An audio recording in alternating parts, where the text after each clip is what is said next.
because a lot of people struggle with being able to fall asleep at night. And so this is something maybe you could like pass on to coaches, after a tough game, they can't go to sleep. They put this on and they'll be asleep in no time. So well said. Well said. So, Coach, you just got out here to the heat a couple months ago, and it looks like looks like you still need to decorate your office a little bit. well, I got a dry erase board. So in case we wanted to X and O, so it's actually a little bit better. I got some books on the shelves now. So Okay, cool. So yeah. what are your first impressions of Phoenix, and what are you most looking forward to being at GCU? And then the second part of that question is what are you going to miss about being back home in Indiana? Well, first of all, I just feel so grateful to be here. And, I think more than anything, Phoenix is great. I'm excited to not have the freezing cold winters. So I'm looking forward to a warm winter again. I was at UCLA for 4 years, so I kind of like the 70 and sunny in the dead of, in December and January and February. So I'm looking forward to that again. But more than anything, I'm excited about being here because of the people that I'm around. The more I've been doing this, been coaching, gosh, I was a head coach at 22 years old and I'm 54 now. So I've been coaching.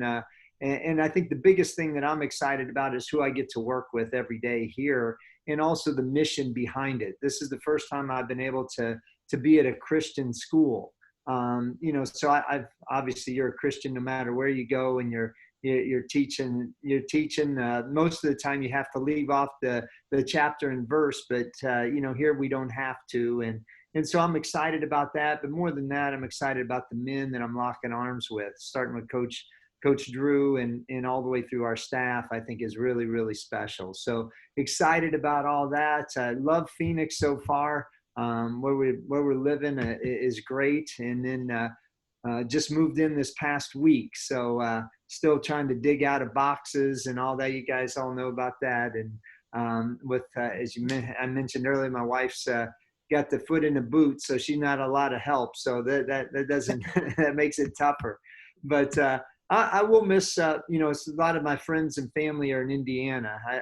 Don't have a big family, but my mom's still there and still have family and some dear friends are in Indiana. That's obviously where I born and raised and where I've coached quite a bit. So I'll miss Indiana from that perspective, but really excited. We got a lot of Hoosier blood here in the office with Coach Drew and Ryan Lightfoot, and so excited to have them. Casey Shaw's from Ohio, so we got some Midwest flavor here too. Cool. Well, guys, feel free to hop in and ask questions at any point. But Coach, speaking of Indiana, so Archie Miller was one of my assistant coaches at Arizona State, and I learned a lot from him. He was one of the most brilliant basketball minds that I've been around. So and then also David Grace was my AAU coach in high school, and we had him on the Zoom a couple weeks ago. And so I told him that you were going to come on, and he told me to ask you about something called the chill drill. Oh, the chill drill. The guys at GCU are finding out about the chill drill right now, as a matter of fact. So. Can you tell us what the chill drill is?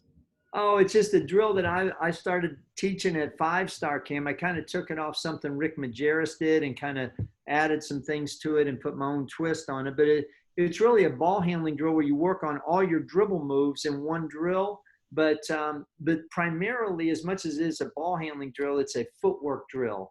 And I always talk about like having a great handle is one thing, but being able to have the footwork to go by somebody after the ball handling move, that's where it really is. And I use the analogy of I took Spanish in high school for 2 years, and I could conjugate the heck out of a verb, but when I went recruiting in Puerto Rico, I was lost the entire time because I couldn't put the words together.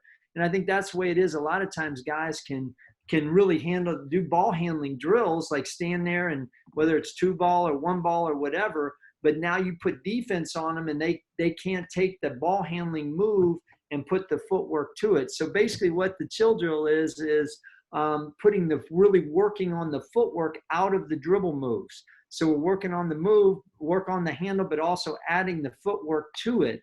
I can draw it up if you guys want, but I don't know if you want all that. But I've taught it at 5-star camp for years and years, and Howard Garfinkel actually called it the chill drill. I don't want to act like I'm naming my own drills and stuff after myself, but he always had it stationed. I was at basket 4 far and with the chill drill. So what it is you start,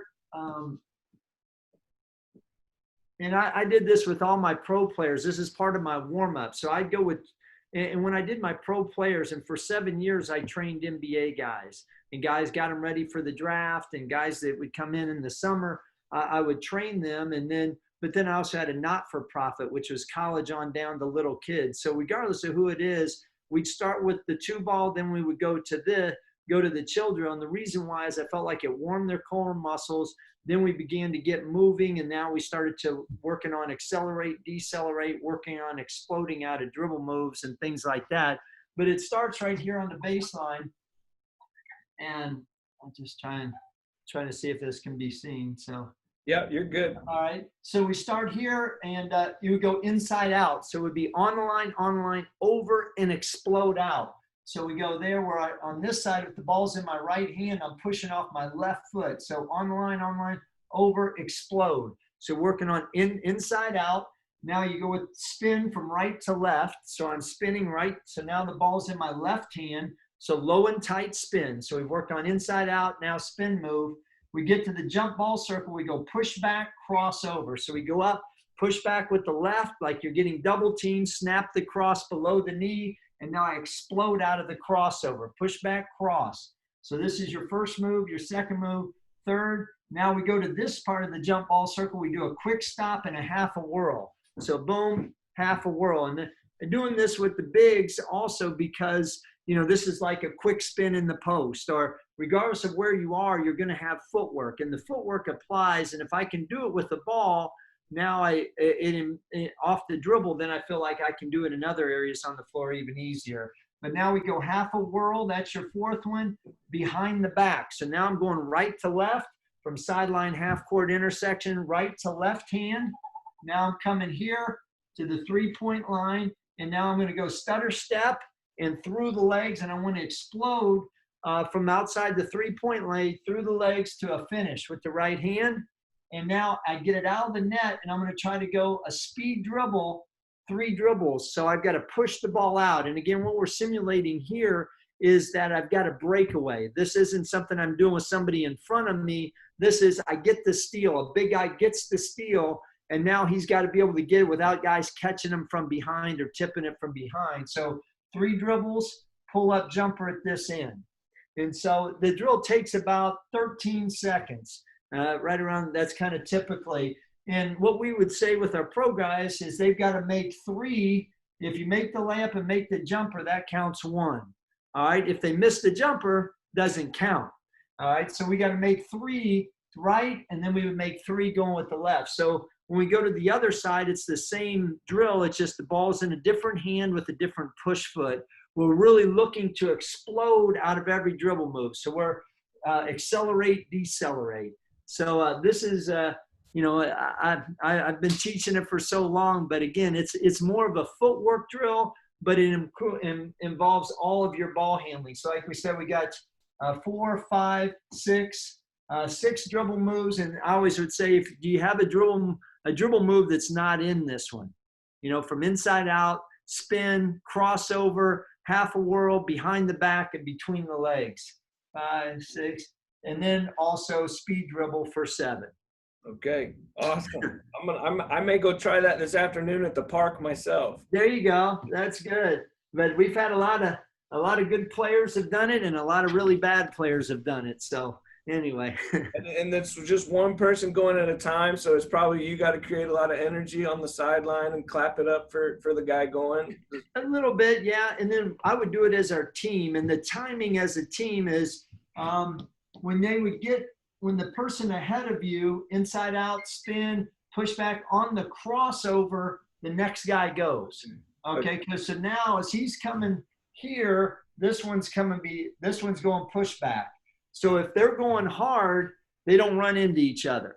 So Okay. that was that's kind of the timing. So I would do it a lot. You know, I can get with the whole team would be going. Yeah, that's awesome. All right, guys. What do we Coach, got for Coach? I've got a question, Coach. Sure. You know, high school guys struggle on staying low and understanding how to play the game low. And it seems like it takes a few years for them to understand that actually playing low is going to help their explosion, obviously being able to shoot the ball. What do you do outside of just saying stay low? Like, got to stay low before Right. the catch, got to stay low as you're changing speed, changing direction. What are some things that you're teaching your guys how to stay low? No, that's a great question. I think it's, you know, obviously the better everything in basketball starts with the proper posture and position, getting in a stance. You know, a lot of times you'll say get low and they bend at the waist, you know, and that's just that absolutely wrong. One of the things we do, just, you know, kind of going back to how I start every workout, is we started doing two ball. And on the two ball dribbling, I'm doing everything I want to do is recorded or measurable. And so when I do two ball and we're going, so let's say it's just basic two ball together. We say, ready, go. And like we're either doing it for time where I'm recording it 20 seconds and we record. I was just looking at something today. As I'm trying to dig through all my files, like I would have a chart and I just grabbed one here. This is Cody Zeller's when I was, he was doing his workout. He was doing his pre-draft with me when I was at UCLA. But you can see we would go 20. Can anybody see that? Does that make any sense at all? But anyway, each one of these, we'd have 24 drills. This was just volume 1 of our two ball. But we would go 20 seconds. I'd say, okay, get it going, ready, go. And we would time it. And then we'd say, okay, then we'd have a score for everybody. So I'd say, for example, Cody Zeller on 5'9", he got 57. And then like with 5:30, he got 76. So what we're doing is we're measuring it so that now, and what they don't realize is by doing that, they're in a stance. So what we've done is we're going through 24 of these, each one are 20 seconds, because I figured a basic possession, you're probably going to need to be in a stance for 20 seconds. You know, like in high school, it might be a little bit longer with a longer possession. But if you're saying if it's a normal college or an NBA possession, you're looking at about 20 seconds of staying in. And so when they're trying to beat their score, they don't realize it, but they're in a stance. The ball, I say I want it at knee level. All right, I don't want it ankle level because I don't think that's necessarily game applicable, and I don't want it too high either. But if I say knee level, what's happening is they're in a stance. So I know that for 24 of, 24 times 20 seconds, I know they're getting in a stance. And so what we're going to try to do is we're trying to build habits. And one of the best habits we can do is getting in a stance. And so a lot of things, just from the very first moment that they start doing our workout, we're getting them in a stance. So that's just one way of doing it. And because we make it measurable, they don't realize, and they're competing with either with their score or the person next to them.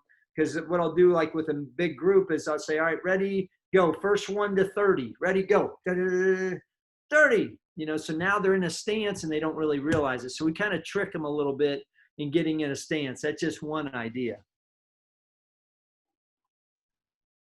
Hey, Coach, just a side note. I'm Shane's dad, but for 3 years, I did the color for GCU. Okay. Now, and I'm doing it with the Suns G League. But welcome, and I'm telling you, you are in for a treat with the Havoc. I don't know how much of them you've seen, but Kentucky was in a couple of years ago, and Patino said it was the #1 fan base, that he had ever played against, and it's unbelievable. And you're in for a treat. Well, thank you, boy. I've seen some of it on video, but I haven't seen it live, and it's unbelievable. And the students are creative, and yeah, you'll see the visiting coaches come in and they stop coaching and they pull out their cell phones and they take videos and pictures, and they get carried away with it. So yeah, you're going to love it. It's and I've been all over the country doing games, but I've never seen anything like what you're gonna have. Wow, that's great to hear. That's I hope really we have fans this year. You know, I hope we get to see them. yeah. Oh, that's Well, great to hear. Thank you for sharing that. Colton, did you have I think you had a question earlier, or someone was talking.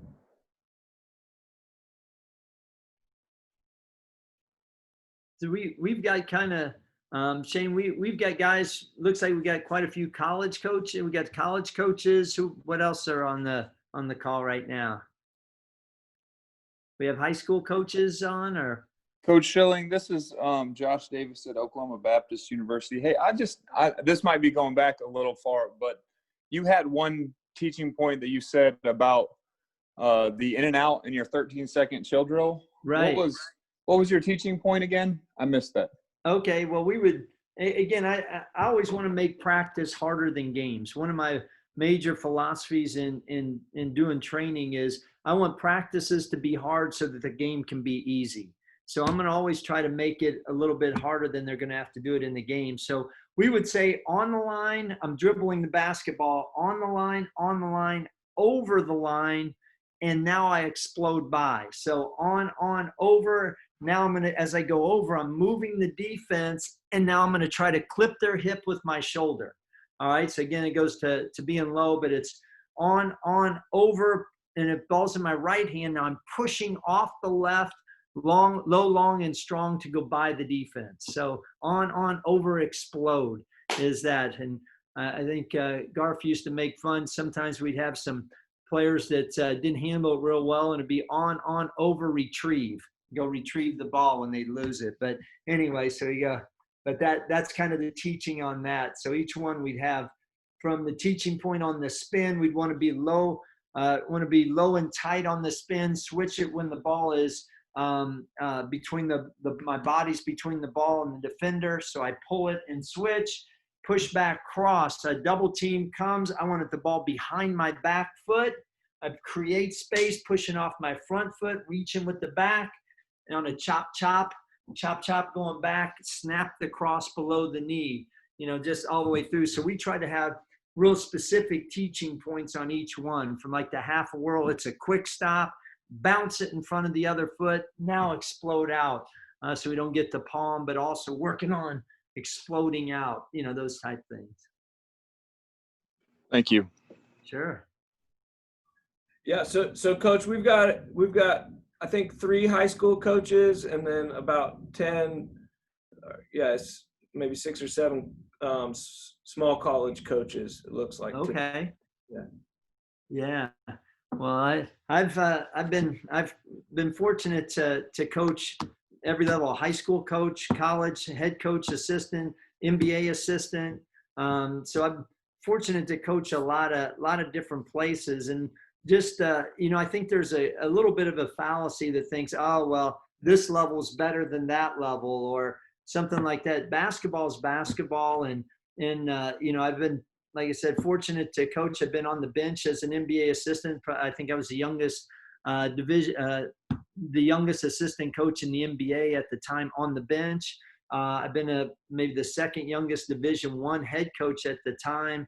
Coached in a Final Four, coached UCLA and Indiana. But the most fun I've ever had coaching was at Park Tudor High School while I was doing my pro training.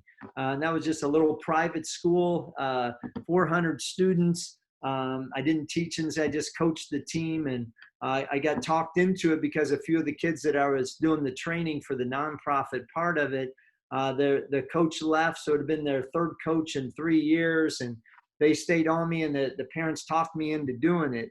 And but it ended up being the most fun I've ever had coaching. And kind of what I did was I just kind of did an experiment.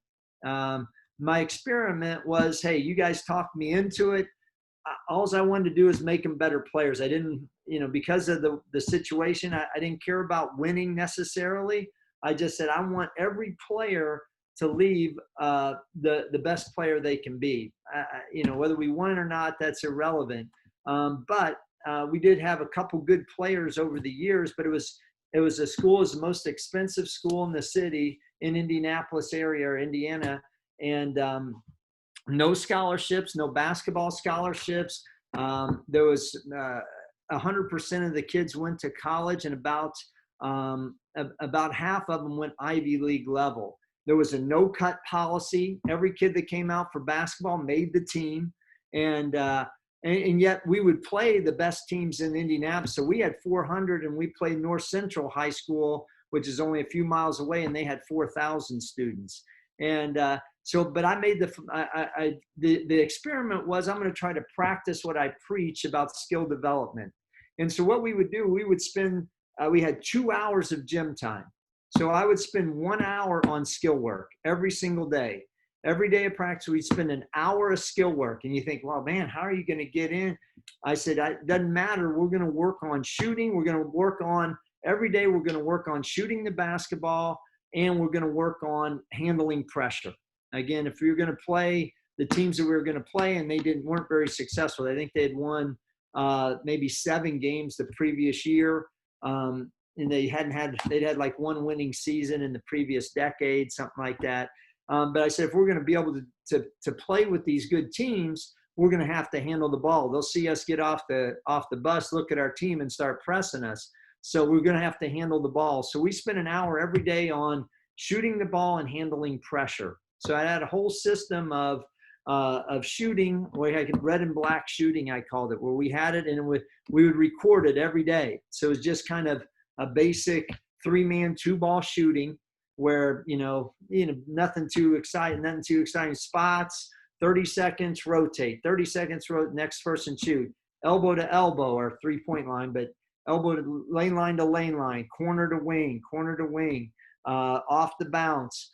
For 30 seconds. So we'd have this whole thing, and we would record it every day. We would record it, and so at the end of the day, we would say, and we recorded makes. So at the end of 30 seconds, it would be, Yogi, how many? I had 15, 10, 7. All right, next person shoots. Boom, boom, boom. We'd rotate, and so we would do this every day, and then I'd post it. How many makes? Who's our leaders? And at the end of the season, we would give an award for the red and black shooting. The problem was I'd say about 10 games into the season, I'm like, my gosh, we're missing so many layups. My gosh. And I was getting frustrated. Our bigs. I had one good player on our team, Yogi Farrell. I had 2 guys go play college basketball in 4 years. Now, one was Yogi Farrell. I don't know if you remember, went to Indiana's, kind of playing in the NBA now, kind of a off the bench guard. And then Trayvon Blewett, he ended up going to Xavier, good player. But I had those 2 guys and nobody else. They all went to college, but none of them, they may have played intramurals in college. But what was happening is we would get there and then we'd miss layups. So I said, you know what, that's my fault. So now what we did is we put the big guys, Big's relative, I put our front court players, and we had a whole finishing routine. Same thing, we would record it. They were 30 seconds from mic and drills, facing, reverses, 2 feet, miscellaneous micing where they fake pivot, score, to post moves, to our whole timing drills where you're throwing it off the board, 2 fakes and score. I have a whole series. So we had the same thing now for finishing. So, and then sometimes I'd throw the guard in on finishing and a big into shooting but we would record it. And so what we'd have is we'd have a red and black shooting, a red and black finishing, and a red and black shooting. And then we would give an award at the end of the season for most makes. And then we'd also do an average, because sometimes, like I said, I'd throw some in with, I'd throw some of the guards sometimes for finishing and the bigs with shooting. So we would have an average per day. So average red and black shooting champ, and we give them a little award at the end of the season. But the reason why we did it, going back to the experiment, was I wanted them to see how many shots they're making, challenge them on a measurable shooting stuff every day, see where they rank on the team, but also are they getting better? And then as we got to the state tournament, what we wanted to do is be able to say, hey, you made 10,730 shots, 3-pointers this year in red and black shooting. You deserve to make shots. we deserve, well, you know what happened after we started doing the finishing? Guys started making layups. It's amazing when you start to practice the things that they're actually going to do in situations and getting it where they're going to get their shots. We started getting better. And so we spent an hour a day on fundamentals. We did a whole series of handling pressure drills, which, I think no matter who you are, you can never get too good at handling the basketball. So we went, and I think, 1 year we averaged like 7.1 turnovers per game, which is, that I felt like that was pretty good for given the teams that we played against. So we worked on, hey, we're going to become a great shooting team, and we're going to handle the basketball. And then as a result, we got to say, how do we make time for that? So that's when we played a 2-3 zone. Because if I said right now, I want you guys all to show me your man-to-man playbook, you could probably come. It'd probably be about like that thick. But if I said, give me all your zone stuff, it'd probably be about that thick. So we knew about 6 or 7 things you're going to do against the zone. We were prepared for all those, for what they're going to do against the zone. So we didn't have to spend as much time covering down screen, cross screen, back screen, side ball screen, slot ball screen, middle ball screen, flat, rescreen. So what we did is we were prepared and we guarded, but every day we worked on closeout and lunges, being able to stop the shot, guard your yard. And if they wanted to screen it, we'd turn it back and all that stuff. But so long story, we started off the season 4-8, but we were spending an hour a day of skill work. We were playing a 2-3 zone, but we slowly got better. And we were fortunate. Our first game of the year, I think we had about 50 people in the stands. It was the night before Thanksgiving. So our first game we played in was in front of 50 fans. Our last game that first year, we played in front of 13,000 in the state championship. So we lost in the state championship that year, but we won it the next 2 years, and had it. But again, it was probably more fun than I had coaching in the Final Four, or coaching at UCLA, or coaching at Indiana. Was coaching those kids at Park Tudor, because the whole philosophy was totally about making them better players and making them better people. And the winning was truly just a byproduct of trying to make them better. That's awesome. Thanks for sharing, Coach. That's Yeah. a good story. All right. Any other questions for Coach? And then I'll kind of ask a couple more off the court questions to close us out here in a little bit. But we got probably time for 2 more basketball related questions, or X's and O's, or whatever you want, guys. So I got one more if you don't mind, Shane. Coach, you've talked quite a bit about having like time and score. I work for someone who's great, and he's also big on that. Mm-hmm. Just curious, where did you pick that up, or when did that become a big part of your coaching philosophy? Well, I think you kind of know it instinctively as a player. I played at Miami of Ohio. I played with Ron Harper, if anybody remembers him from the Bulls and Lakers. But, I still hold all the assist records, because I figured out right away if I wanted to win and I wanted to play, I just gave the ball to him. So I figured that out pretty quick. And I understood about, that was what kind of made me tick as a player, was competing and getting a chance, trying to win the game or win whatever we were doing. So one, I understood it instinctively, but then also I did, my wife and I did some training called Real Colors. It's a personality inventory, similar to Myers-Briggs, except it breaks it down into 4 colors. Orange being those that are more competitive, in the moment, wants to have fun, those kind of things, where the gold would be a set plan, organized. Blue's very relational, cares about the unity, and so it goes down. But what I found was most of the players, when I was doing the pro training, they're almost all orange. They all were like, they thrived on, like you have them do something and then you have them do it with the time and the score or some sort of competition, and they go to a complete different level. I remember we did the Teague that played at Wake Forest and has played in the NBA for quite a years. But he was terrible until there was competition. As soon as there was competition, now it was a completely different level. And so what I found over the years, and again, I think it's just common sense, that most basketball players are pretty high on the orange scale of that real colors thing. And so the more we could do time and score and challenge them, the harder they would work, the more efficiently they would work. And so as a result of that, just about everything we did, we tried to do with a time and score element, either competing against their own score or competing against somebody else.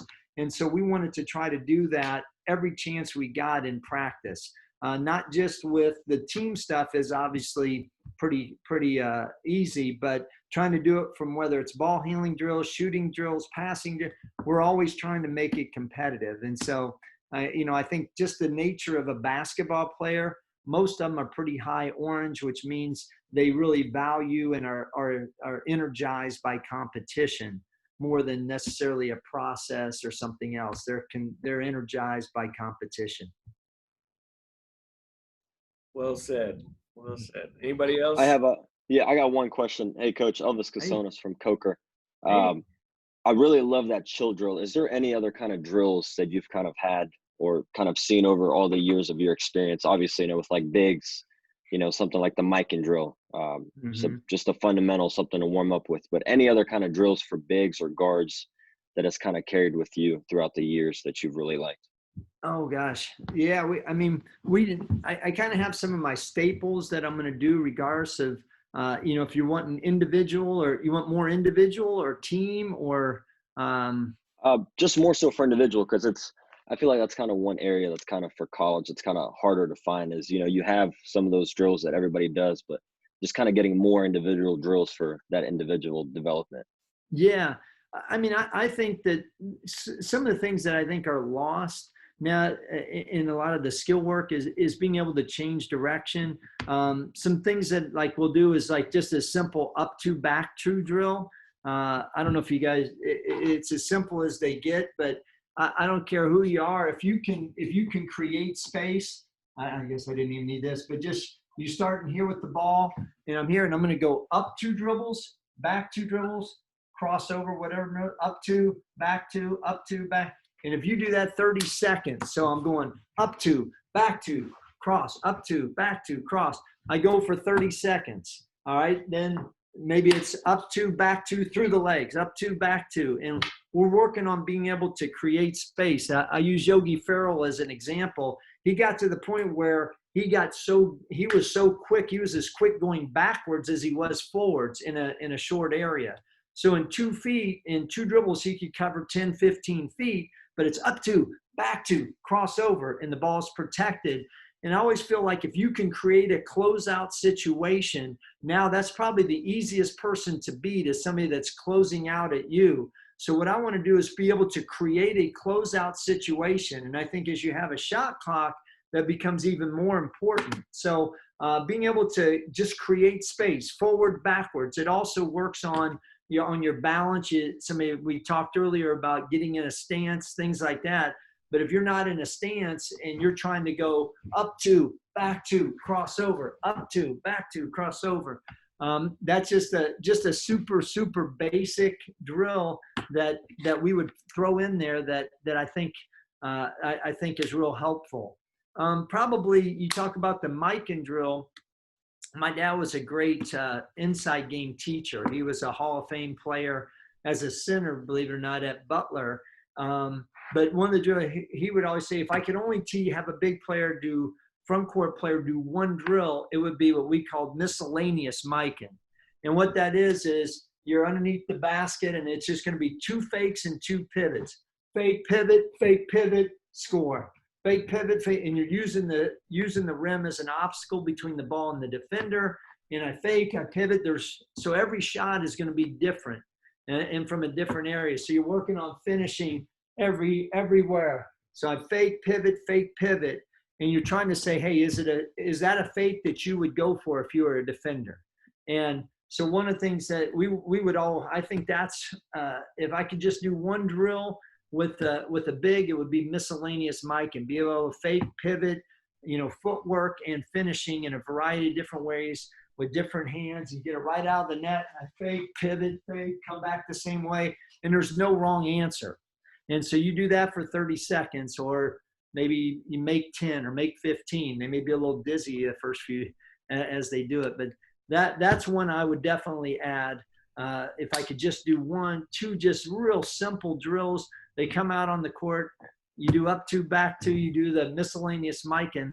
Those are going to give you 2 just super easy ones. I can give a lot more complex ones, as I'm sure you could too, but those are just 2 real easy ones that I think people don't really do much, at least I have seen anymore. Awesome. There's not enough cones and stuff. No, that was perfect. Thank you, Coach. Coach, we've got a little bit of time left, and I'm intrigued as you think about player development, which is, you know, what one of the things that you're most respected for nationwide is not maybe now being at a Christian school, it might be a little different, but even at the state schools you've been at, what do you think about as you think about developing your players off the court, and what type of things do you want to leave them with as a man when they stop playing for you as a coach? Right. That's a tremendous question. That's one of the things I always want to challenge myself with every year is, you know, win or lose, how can we apply that to their life? What life skill can we teach them from that? And then also, you know, I see Coach Lightfoot on the phone, who's had a, you know, long legacy of coaching players. What's the best player on your team and the worst player in your team going to remember from this season and remember about you as a coach 10 years from now, 20 years from now, maybe 30 years from now? What will they take from your coaching? Will it just be, because I promise you right now, they're probably not going to remember the win-loss records unless you went like undefeated or something like that. But what life skills are you going to give them?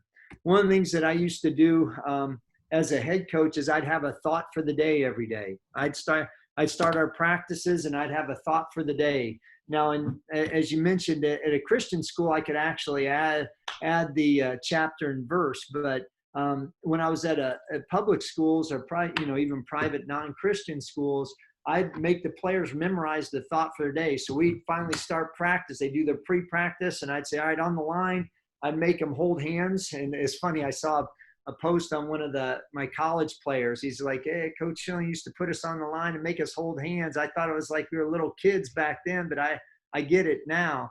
But I'd make them hold hands, and I'd say, Shane, what's the thought for the day?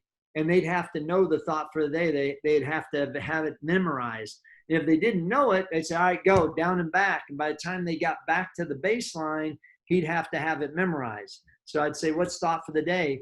And what we're trying to do is then I'd talk about it. Then I'd say, okay, Mike, what's that mean? What's that thought for the day mean to you? And then I'd make him apply it. Okay, here we go. Let's go next. Then we jump into the next thing. So as many things as we can do to teach them life lessons. And they may be a Bible verse. It may be a thought from so-and-so, or a thought from this coach or player or whatever. But what do we want to do is be able to teach life skills any way that we can, from a win, from a loss, from adversity, from success. And one of the ways I would do is just simple thought for the day. I remember when I was a coach, even at UMass, back in the 90s when we had that Final Four team, I would always write every player a note on Wednesday. I call them Wednesday's words, and I just have a little thought that's back in the day before you had text messages.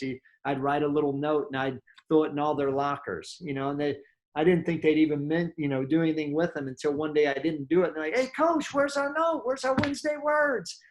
So any way that you can try and teach some life skills, that's what it's all about. Because at the end of the day, they're not going to remember necessarily how many points they scored, how many games they won, but they'll remember the life skills that you taught them. And ultimately that's why hopefully we're doing what we do. That's awesome. That's well said. And I'll ask one more kind of question, and then you can lead us out, Coach, as you're answering this. But I also just saw that, Coach, we usually have a couple Biola coaches on here, so thanks for joining, JUCO. And then Coach Holmquist, I just want to say hey and thanks for joining. And it's Coach Schilling, if you don't know the name Dave Holmquist, he's got 992 wins as a head coach, which is unbelievable. So he's a Hall of Famer already. So at Biola University D2. Coach, what a lot of the stuff that you've talked about as far as keeping your drills and your practices competitive to get us as men flowing and to be able to compete at a high level and take it seriously, they're performance based, or they're results based. And so do you ever think about that impact versus the impact of the thought of the day, and kind of how we can mesh those things together? Because one of them seems like it's life skill, and which is not performance based, right? It's character development. And then on the court, there's a lot of stuff that we're focusing on results here, and how many shots did you make in 30 seconds? Mm-hmm. Does the question make sense? How those? Yeah. Okay. Yeah. I mean, I feel like for the most part, I'm a process versus product. If you're faithful to the process and doing your best each day on trying to be the best version of yourself, that the product is going to take care of itself. Hey, we didn't talk, you look at some of the John Wooden stuff, never really talked about winning and losing. And I mentioned about the park tutor. Wasn't concerned with the winning and losing, though we wanted to compete and be the best versions of ourselves, whether it's in red and black shooting or finishing or whatever it is. We wanted to be the best version of ourselves. Felt like if we take care of the process every day, the product will take care of itself. And so I'm a very process driven, even though it's a product driven occupation. And I've been on the I talk about the success maybe a little bit with the park tutor, but hey, I've been fired as well. So I know that side of it too. So, but I feel like if you're concerned on a daily basis of the process, the product will take care of itself. And at the end of the day, as coaches, we know that it doesn't always work. Sometimes I do everything I can, to try to help this player, and sometimes it just doesn't work. But we have to be able to look in the mirror and say, did I do the very best I could possibly do today to try to make our players the best men they could be as basketball players and people? And if I do that, that's really what we're responsible for. And so I'm going to try the process of trying to make them the best they can be, and in turn making myself the best coach I can be for them. I think the product, I'm gonna be able to live with the product, even again in great success, cutting down nets at the end of the year, or sometimes going in and getting that sit down, we're going the other direction. Either one, we're able to look in the mirror and say, you know what, that's the best job I can do. Yeah, that's so well said. It makes me think about my own relationship with Jesus. Like, I trust you, God, enough that I'm going to do what you tell me to do and live in the best way that you've advised me, and the results, I'm just going to trust you with them, and I'm not going to worry about them. So thank you so much, Coach. Guys, thanks for joining. I did record this, so if you want it, I can send it to you. And anything you want to leave us with, Coach? No, I just appreciate the guys being on this call. And I think as much as you can continue, we can all continue to learn and grow. That's what it's about. Again, we want to try to impact lives, and that's what we're doing. And as you mentioned, we want to do our best, let the Lord take care of the rest. And so thank you for allowing us to try and grow today. Awesome. Guys, if you're there's a couple new faces on here at intermittent points. So part of this is that we want you coaches to be able to connect and network with each other for future coaching opportunities. So in the chat, put your email in it if you're new, and I'll try to connect you with some other coaches at some point. So I'll hang out for a couple more minutes, but yeah, thanks guys. Good seeing everybody. Thanks for letting me be on, Shane. Thank you. Bye, Ed. God bless. Bye-bye.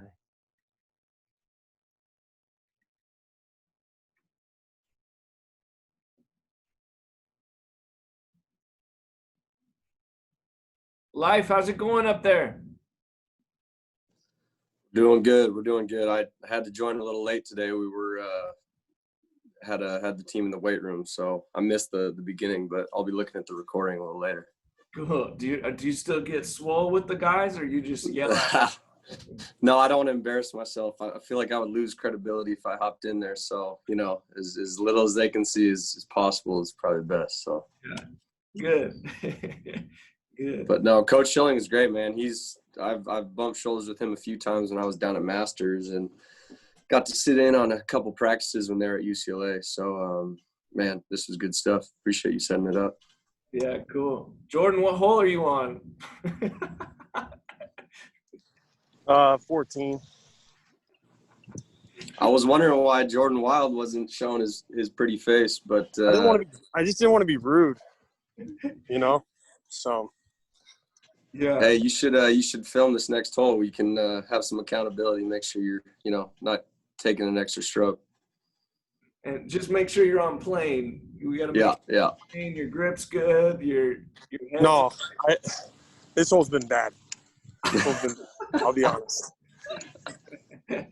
I sent one into this house over here.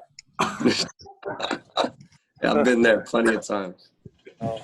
My drive's been really good. My drive's been really good today. Can't find my putter, so 7 over on the front. I was okay with it. I don't know what I'm at now, so just grinding. Just working on my craft and grinding. Love it. Do you golf I like? gotta head out, fellas. Great seeing you guys. Okay, cool. All right, see ya.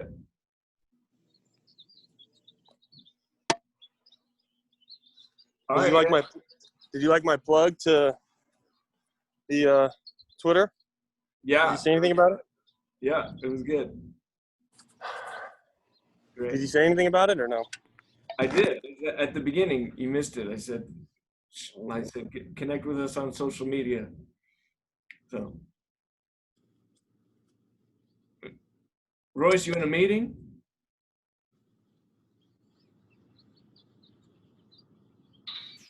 Yeah, I just had one of my colleagues come in. They needed a little help with something. Okay. At one point there was a girl that came in and looked at your computer screen and then walked Yeah, away. then she was like, "Oh, no, you're on a call." I'm like, "I said it's okay." You good, man? Yeah, we're doing good. Yeah. Jordan looks like he's on the 8th tee. I'm on this hill. No, I messed up. I tried to cut the. Oh, what's up, Royce?